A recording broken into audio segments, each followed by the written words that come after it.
மகளின் மருமகளை அடுத்த வர எபிசோடில் பார்த்திங்க அப்படின்னா எல்லா பிரச்சனையும் முடிஞ்சு துளசி சொன்ன ஐடியானால் பார்த்திங்க அப்படின்னா இந்த மாதிரி ஊர் மக்களுக்கு நல்லது நடந்திருக்கு. அதனால துளசியை பாராட்டி மாலையெல்லாம் போடுறாங்க.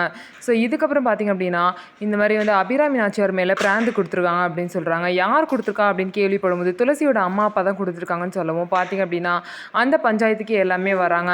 அப்போ துளசியை வீட்டிலே விட்டுட்டு வராங்க. காவலுக்கு சின்ன தம்பியை விட்டுட்டு போகிறாங்க. அப்போ பார்த்திங்க அப்படின்னா அங்கே சிவகாமி நாச்சியாரும் வந்து பேசுகிறாங்க. எதுக்கு எங்கள் குடும்ப விஷயத்தில் நீ தலையிடுறன்னு கேட்கும்போது அதுக்கு வந்து துளசியோட அம்மா அப்பா சொல்கிறாங்க, உங்களை எய்த்து எங்களால் பேச முடியாது, அதனால தான் அவங்க பேசுகிறாங்கன்னு சொல்லிட்டாங்க. இதுக்கப்புறம் என்ன நடக்குது அப்படின்னா மாற்றி மாற்றி எல்லாரும் அபிராமி நாச்சியாரை கேள்வி கேட்குறாங்க. துளசியை வந்து நல்ல வாழ்க்கை தரேன்னு சொல்லிட்டு அவர் ஒரு கூண்டில் வந்து அடைச்சி தான் வச்சுருக்கீங்க, அவங்க அம்மா கூட அனுப்பிச்சிருங்க, அவங்க அம்மா அப்பா கூட வந்து துளசியை அனுப்பிச்சிருங்க அப்படின்னா சொல்லிட்டு எல்லாருமே பேசிகிட்டு இருக்காங்க.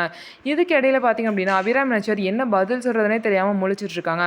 பஞ்சாயத்து தலைவர்கள்லாம் இதுக்கு வந்து துளசி இங்கே வரணும், துளசி என்ன முடிவு சொல்கிறாலோ அதுதான் வந்து எங்களோட முடிவுன்னு சொல்லவும் துளசி வந்து வர வைக்கிறாங்க. துளசி அங்கே வந்ததுக்கப்புறம் என்ன சொல்கிறாங்க அப்படின்னா, நான் வந்து அபிராமியத்தை கூட தான் இருப்பேன், நான் வந்து எங்கள் அம்மா அப்பா கூட போகல அப்படின்னு சொல்லிட்டு பஞ்சாயத்தில் எல்லாருக்கும் முன்னாடி துளசி வந்து சொல்லிடுவாங்க. இதை கேட்ட பஞ்சாயத்தில் உள்ள எல்லாரும் பார்த்திங்க அப்படின்னா சந்தோஷப்படுவாங்க. ஆனால் துளசியோட அம்மா அப்பா அதுக்கப்புறம் சிவகாமி நாச்சியார் எல்லாமே ரொம்பவே ஷாக் ஆயிடுவாங்க. அபிராமி நாச்சியாருக்கு ரொம்பவே வந்து சந்தோஷமாக இருக்கும்.